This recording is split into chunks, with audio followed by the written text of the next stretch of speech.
Baku's Just War, Which Peace? 걸프전에 대한 기독교 윤리적 성찰을 중심으로 정의로운 전쟁 이론의 한계와 문제점을 깊이 있게 비판한다.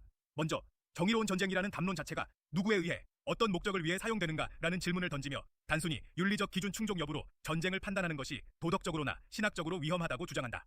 기독교 평화주의자의 입장에서 그를 전개하며 평화주의는 단순한 선택이 아니라 기독교적 정체성의 필수적인 구성 요소임을 강조한다. 하우어워스는 정의로운 전쟁 이론이 미국 기독교인들 사이에서 미국적 충성과 기독교적 충성을 혼동하는 도구존으로 악용되었으며 실제로는 폭력의 이데올로기를 정당화하는 데 사용되었다고 지적한다. 그는 이론의 보편성과 추상성에 대한 철학적 비판도 제기한다. 계몽주의 이후 도덕이론은 합리적 인간을 기준으로 한 보편적 원칙을 강조해왔으나 이는 실제 공동체의 역사적, 종교적 맥락을 배제하고 얄팍한 도덕주의로 귀결되었다고 본다. 따라서 정의로운 전쟁 이론도 누구에 의해 어떻게 사용되는지에 대한 질문 없이 적용될 경우 현실 왜곡과 도덕적 기만을 낳는다. 걸프전의 경우 이러한 이론은 현실주의 정치 논리와 성전적 수사에 의해 철저히 왜곡된 방식으로 동원되었으며 미국의 도덕적 회복 욕망을 충족시키기 위한 수단으로 기능했다. 저자는 미국이 걸프전을 수행하면서 전쟁을 신성한 사명으로 포장했고 그 안에서 정의로운 전쟁의 규범은 오히려 은폐와 조작의 도구로 전락했다고 본다. 또한 그는 라인홀드 니버와 폴 램지 같은 대표적 기독교 윤리학자들의 사유를 비판적으로 다룬다.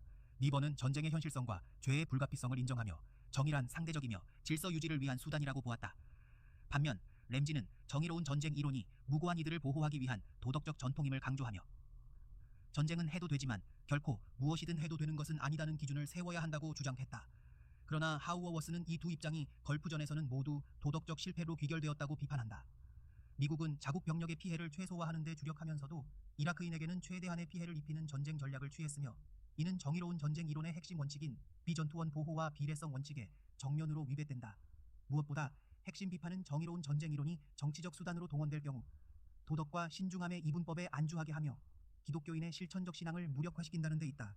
신중함이라는 이름 아래 기독교인이 십자가, 원수 사랑, 하나님의 통치에 대한 헌신이라는 실질적 신앙을 회피하고 마치 객관적이고 합리적인 도덕 판단만을 하는 것처럼 행동한다고 지적한다. 결론적으로 기독교인이 정의로운 전쟁에 전사할 수 있다면 그것은 깊은 슬픔과 희생의 자세에서만 가능하다고 주장하며 국기와 노란 리본으로 뒤덮인 교회의 모습은 오히려 미국 교회가 국가주의와 추상적 정의라는 우상에 굴복했음을 보여주는 증거라고 비판한다.